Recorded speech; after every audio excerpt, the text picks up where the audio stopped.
Thank you, Dr. Haga, and thank you for the invitation to participate in this symposium. Good afternoon, everyone.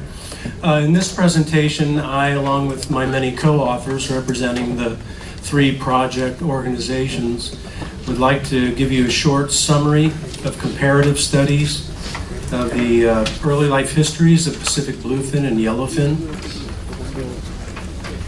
These studies were carried out by the Early Life History Group of the IATTC in collaboration with our colleagues at Kindai University and the Aquatic Resources Authority of Panama, ARAP, and funded and supported by JICA and JST.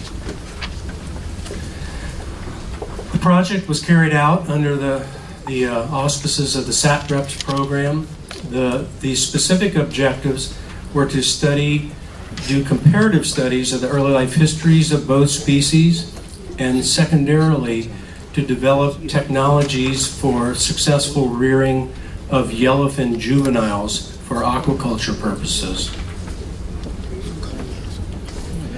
As you heard in the previous presentation by Vernon, the yellowfin work was carried out at the IATTC's Atchitinas laboratory on the Pacific coast of Panama. Prior to the SATREPS project, the IATTC had been carrying out yellowfin research, as Vern mentioned, since 1996. And a variety of publications in the scientific literature have resulted from these studies, and those publications are listed on the IATTC's website, www.iattc.org.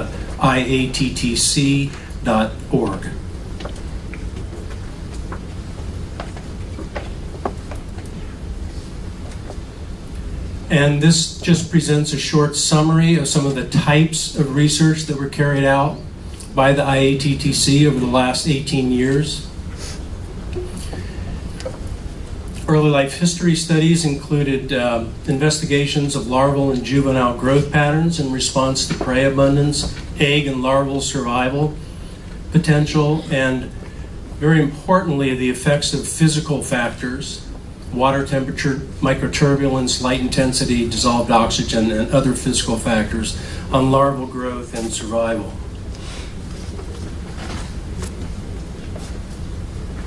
Now, across the Pacific, for decades, our colleagues at Kindai University have been the leaders worldwide in the closed life cycle aquaculture of tunas. And everyone is probably well aware of a very important event that occurred in 2002 when they successfully completed the full life cycle of Pacific bluefin in captivity. And they've continued over the years to refine and improve their methods for husbandry of Pacific bluefin tuna. Every year, usually July and early August, during our 5-year SATREPS project from 2011 through 2015, members of the Early Life History Group of the IATTC have traveled to Kindai University's Oshima Experimental Station in Wakayama Prefecture to study and conduct experiments with Pacific bluefin larvae.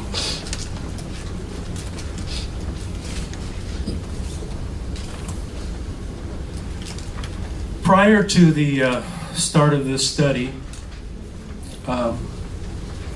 it was known that Pacific bluefin and yellowfin share certain common ecological traits in their early life history.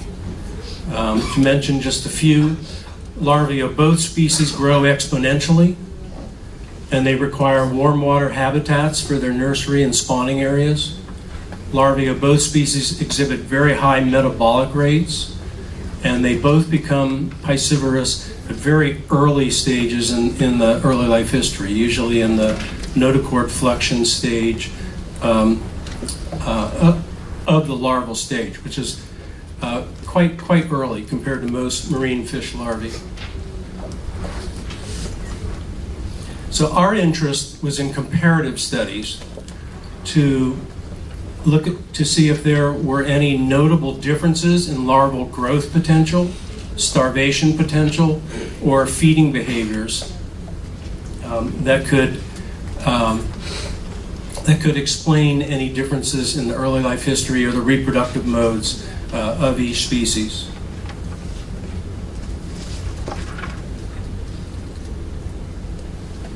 Well, to conduct the experiments, common protocols were required. And you can see in both of these photos, we chose a common experimental tank design that could be used on both sides of the Pacific with both species. And they were these round 1,000 liter volume fiberglass tanks with green interiors. The photo on the left are the tanks deployed at Oshima Experimental Station, Kendai University, and on the right, they're deployed for the yellowfin work at the Achitines Laboratory.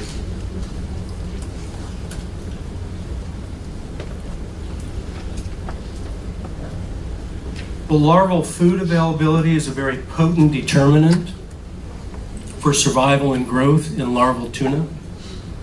And we wanted to determine the growth potential for larvae of both species during the first 10 days of feeding. So we tested them over a gradient of microzooplankton prey from 170, quite a low level, prey per liter, up to a moderately high level of over 3,700 prey per liter. We were using enriched cultured rotifers as the prey.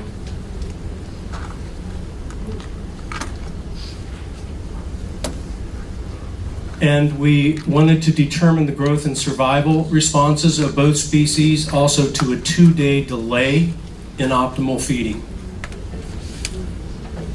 So the mean daily food levels during the first 2 days of feeding were very low, 77 to 87 prey per liter.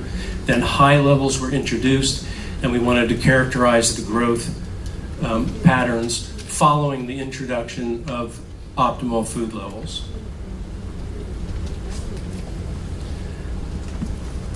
This is a plot of percent survival estimates on the final day of each growth trial. In general, yellowfin survival was more variable, but they exhibited higher survival potential. It was a little bit surprising to us, compared to Pacific bluefin at most of the background food levels. And this survival was significantly higher at the 505 and 2022 prey per liter food levels. Yellowfin larvae also exhibited higher growth potential compared to Pacific bluefin larvae. This also surprised us, given the fact that Pacific bluefin are relatively larger at first feeding compared to yellowfin. This was especially noticeable for growth in dry weight here on the bottom plot.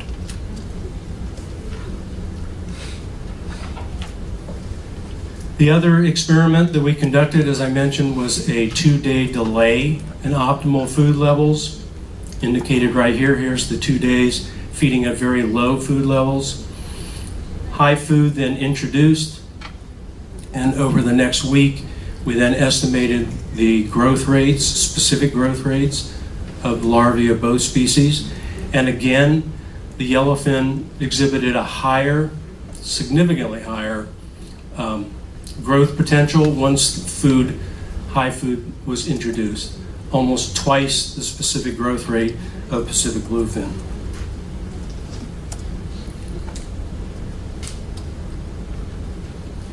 So it appears that there are species-specific differences in growth potential when suboptimal food levels are provided for larvae of both of these species. Yellowfin larvae appear to have a higher growth potential and survival potential compared to Pacific bluefin at the lower background food levels with small prey. It's very important to note that these are small microzooplankton prey only that we tested the larvae at. But this isn't the whole story. Another important key question is, does the larger size of Pacific bluefin larvae at first feeding confer some feeding or growth advantage compared to the smaller yellowfin larvae when larger prey are available in the forage population. There's also the question of vulnerability to starvation at first feeding, since the Pacific bluefin larvae are relatively larger at first feeding.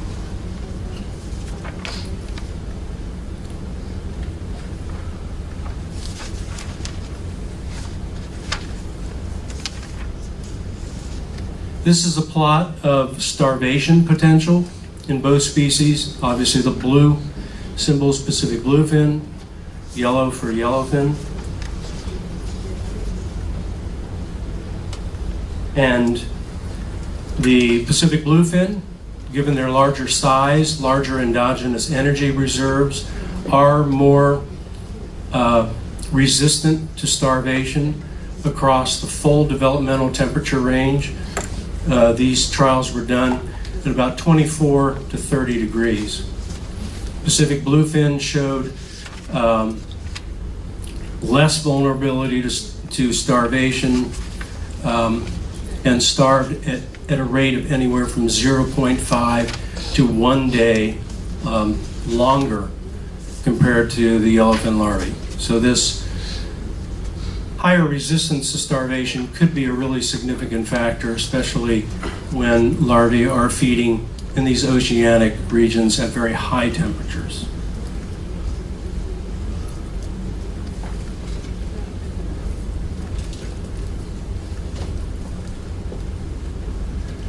So to summarize the growth trials, Pacific bluefin larvae, they're larger on average at each stage of development compared to yellowfin larvae, and they are more resistant to starvation at first feeding. Comparative growth studies showed no evidence that being larger at first feeding, that is the Pacific bluefin larvae, that confers an advantage in growth or survival when both species were offered relatively low to moderate levels of uniformly small prey items. We also were interested in the question, do Pacific bluefin have an advantage in growth and or survival over yellowfin when these species encounter exclusively large prey items? And secondly, how do the food selectivity patterns compare between the two species when they encounter a mixed size prey assemblage? So we did offer in the first trial Artemia only larvae of both species. No Artemia were consumed by larvae of either species over the first 5 days of feeding. Next, each species was offered a mixed prey assemblage of rotifers and Artemia. The target prey concentrations in the tank were about 10 to 1, about 1,100 rotifers per liter compared to 150 of the larger Artemia per liter. Samples were taken for gut content analysis, and then we took background water samples to analyze the feeding environment. And experiments covered the first 5 days of feeding. These are the results. Not really that hard to understand. There's a lot of data here, but if you look at it basically in 3 bands of data, blue symbols, bluefin larvae, yellow, yellowfin. The top band of data are growth in length. So for all days tested over the first 5 days of feeding, bluefin were larger in length.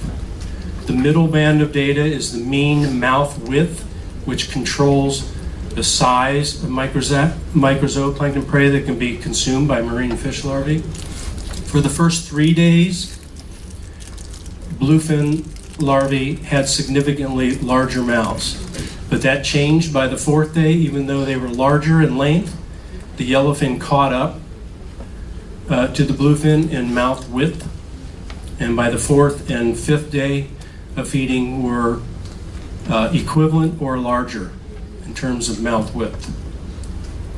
The bottom band of data are the mean widths of rotifers actually consumed, denoted by the squares, and the mean widths of rotifers in the prey assemblage in the feeding environment. And generally, there were very few differences between the two species in the mean widths of rotifers consumed, which surprised us a little bit as well.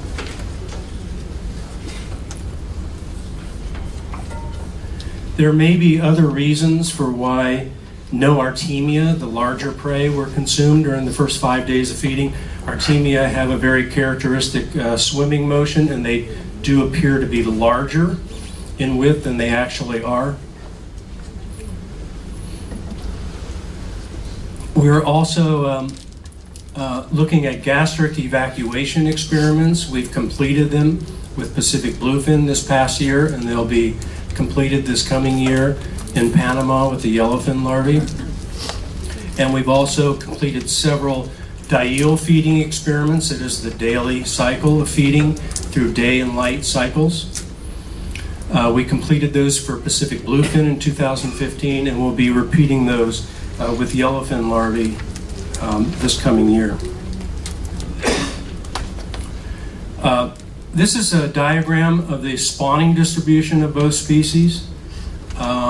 Most of you probably are aware that Pacific bluefin spawn in very discrete areas of the Western Pacific, East China Sea, the Sea of Japan, indicated by the blue regions. The yellow is spawning distribution of yellowfin, quite different.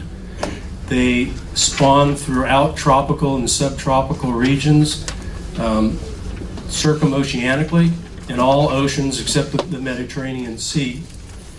And they spawn in a variety of habitats, near islands, seamounts, coastal upwelling zones, equatorial upwelling zones, and in oligotrophic oceanic regions.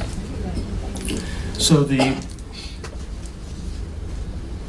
aspect that we're interested in is whether the ecological traits of the larvae may reflect the reproductive modes of the species.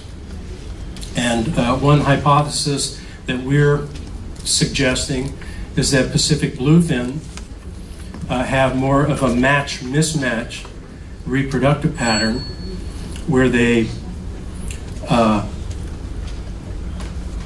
will match the secondary production of the region with the release of eggs and larvae, whereas the yellowfin have more of what's called in the scientific literature a bet hedging strategy, where the environments, different environments, are constantly sampled by releasing eggs and larvae until finally there's a match with the secondary production of the region. And we'll continue to try to experimentally look at this. The ultimate goal is to develop some of this information for potential tools for the use in stock assessment of both species. And these are just several examples that I've given: development of larval or juvenile growth indices, analysis of wind speeds, that is a proxy for microturbulence effects in nursery areas versus recruitment, and ultimately to model the growth and mortality of patterns that occur in pre-recruit life stages of both species. The other objective of our SATREPS project was to develop technologies for the rearing of juvenile yellowfin, as you heard from Vernon. And it had two major goals. One was the successful transfer of early juvenile yellowfin to a sea cage, and the other one was the successful rearing of multiple individuals. Our target was about 15 to 20 individuals of at least 20 centimeters in length. This shows the two juvenile sea cages that were deployed about 1 kilometer offshore the Achitina's laboratory. The early juveniles were reared, hatched from eggs at the Achitina's laboratory, mostly by our colleagues at Kindai University, along with our colleagues at IRAP. They were supported by IATTC staff and scientists. And this photograph is actually a still photo taken from some very nice underwater video footage that we have of the juveniles. This is in their original 12-foot diameter fiberglass tank, and we have some nice video files on our computers here if you'd like to see any of that footage. About 1 week before the larvae were transferred to the sea cages, they were moved to a larger land-based tank to increase the water volume for feeding and behavior. And again, this is a still photo from some nice underwater footage that we have of these juveniles. In June of 2015, we actually made the transfer of the juveniles to one of the sea cages. They were about 9 to 13 centimeters in length at the time. They were 52 days old. And this activity represents the first successful transfer worldwide of yellowfin early juveniles to a sea cage.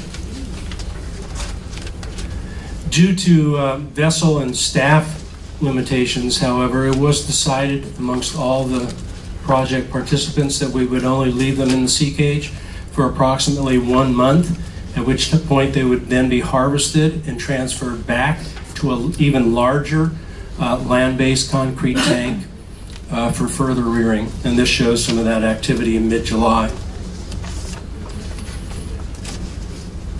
And the juveniles were reared for several additional months by IATTC staff.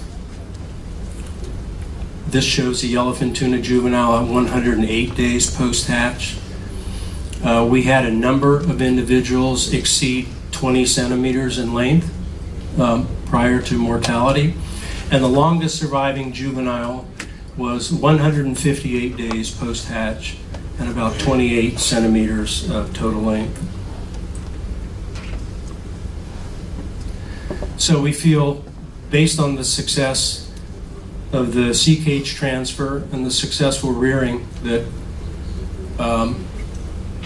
the successful full life cycle culture of yellowfin is now within reach. And finally, we'd just like to say that we consider our SATREPS project a great success. We achieved all the project goals set out 5 years ago, and we hope to build on the success of this current project and work with our project colleagues to possibly develop a framework for further studies with a new project. And we would like to very gratefully acknowledge the very important technical and financial support by JICA and JST that really contributed significantly to the success of the project. Thank you.